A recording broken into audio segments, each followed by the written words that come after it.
Hi, Ginger. Welcome back. It's good to have you. Thanks. I'm so happy to be talking to you again. Yeah, me too. I'm here with Ginger Hultin, who is an integrative oncology expert. So we're going to be talking about cancer and nutrition and all the things in between. Anything to keep in mind? Yeah, Yeah, it's a really important topic. It affects so many people. it really does. It's getting up there with heart disease as being a leading chronic disease that people live with, as well as one of the reasons why we have mortality at the high rates that we do in cancer. Yeah, Yeah. Yeah. yeah, it is true. Okay. Ginger is owner and operator of Champagne Nutrition and also Seattle Cancer Nutritionist, which is a newer venture for you, right? It is, my background's in integrative oncology and I really love that work. I would say Champagne Nutrition is a little bit more about like weight management and travel nutrition and that sort of thing. So yeah, it's the same approach, but the oncology one is definitely like, how do we navigate this diagnosis? So you can reach out to me either way, but definitely two separate groups of folks that I'm helping. Right, right. Okay, good. So when looking at cancer and nutrition, how about if you give me just an overview of what are the big picture things for people to keep in mind around cancer in, trying to prevent it? Yeah, whether we're talking prevention or whether you prefer to call it risk Mhm. reduction, that's kind of a new term that people are appreciating because unfortunately, sometimes you can do everything in the whole world right, but you still have a cancer diagnosis. So I think there's a lot we can do with nutrition, but sometimes there's factors outside of nutrition. And that goes for the same thing with treatment, right? Like Mhm. nutrition pairs so well with cancer treatment. It's just really part of the treatment, but it's often not going to be enough to be the only treatment. So I really love working with the medical team and just navigating from start to cure, or from start to moving it into a chronic disease that you're living with and navigating, which is really common these days. Having a dietitian as part of your team is absolutely critical, really from the day you get diagnosed, because we make big changes. We keep people out of the hospital. We make hospital stays shorter if you do end up in there. We help navigate side effects. We help manage weight. There's so much that a registered dietitian can do. It should be one of the first calls that you make if you get diagnosed or if your family member does. Yeah, I really appreciate what you're saying about risk reduction because it really is true. There's all kinds of components that go into a diagnosis, and we can't prevent everything. We live in these bodies that are not perfect, and it's a compassionate way of thinking about it. And it's not like anyone deserves to get a diagnosis, regardless of lifestyle.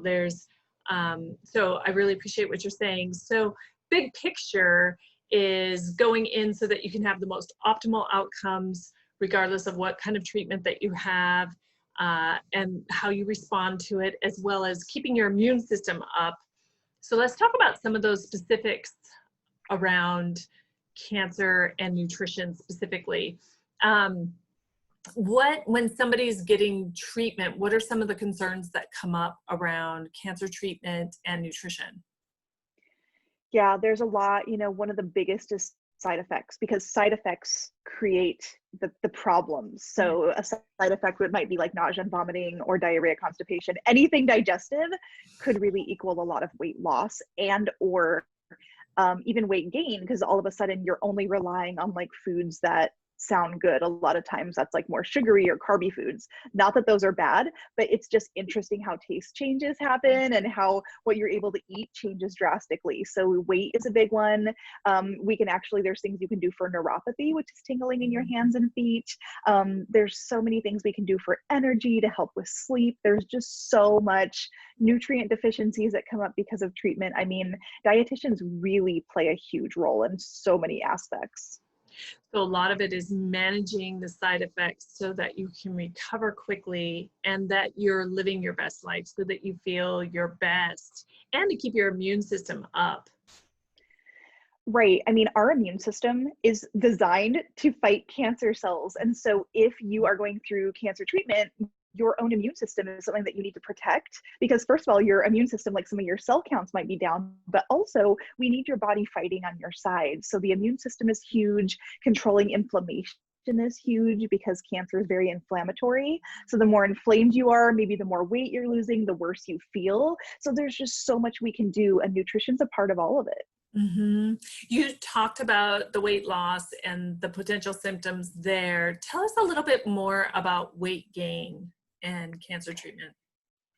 People don't really realize what a big deal weight gain is during cancer treatment. So there's some really interesting research around weight and cancer. So there is a lot of evidence that shows that being overweight or obese, having excess body fat is actually a risk factor for cancer in the first place.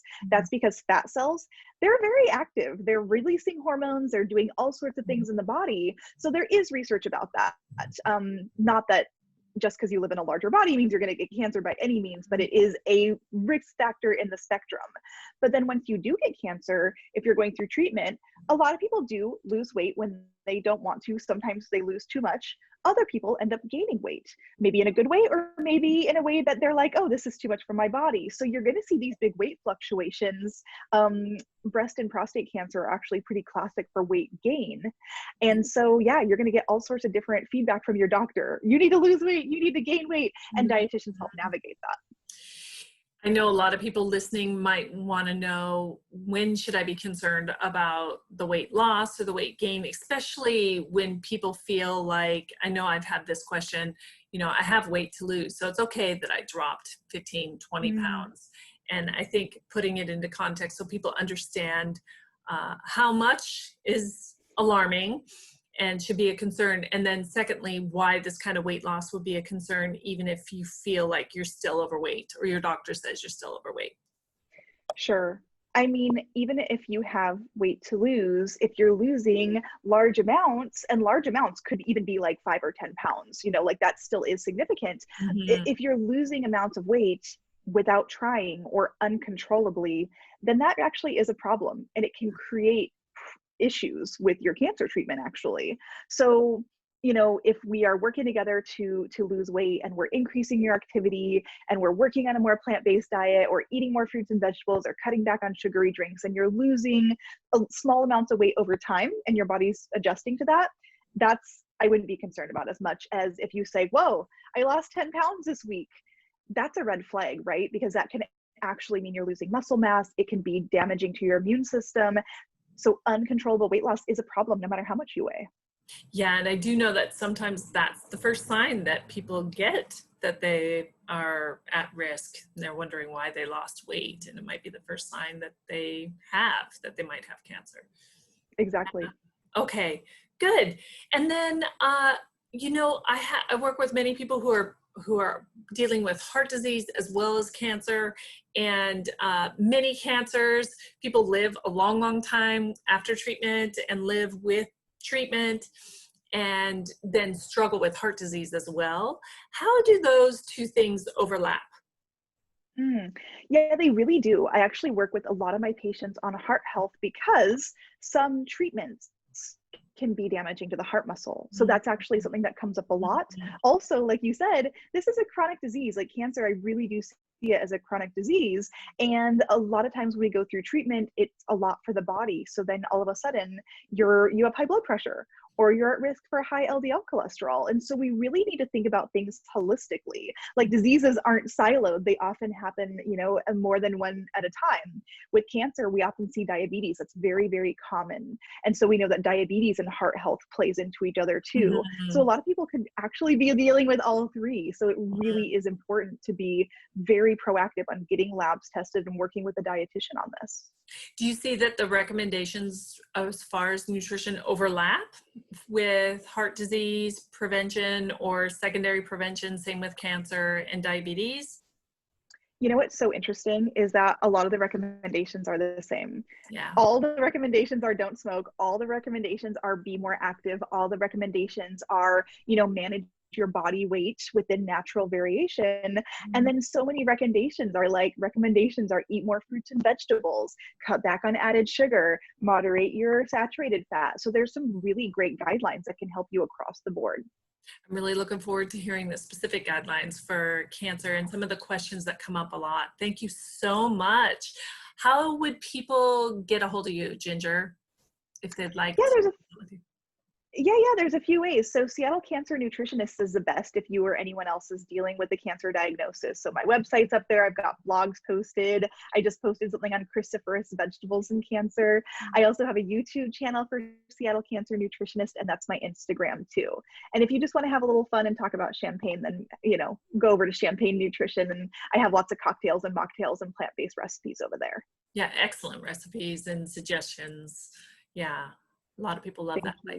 Okay, well, great to have you. I'm looking forward to talking more about the specifics in cancer and foods and supplements and such. See you soon. Okay.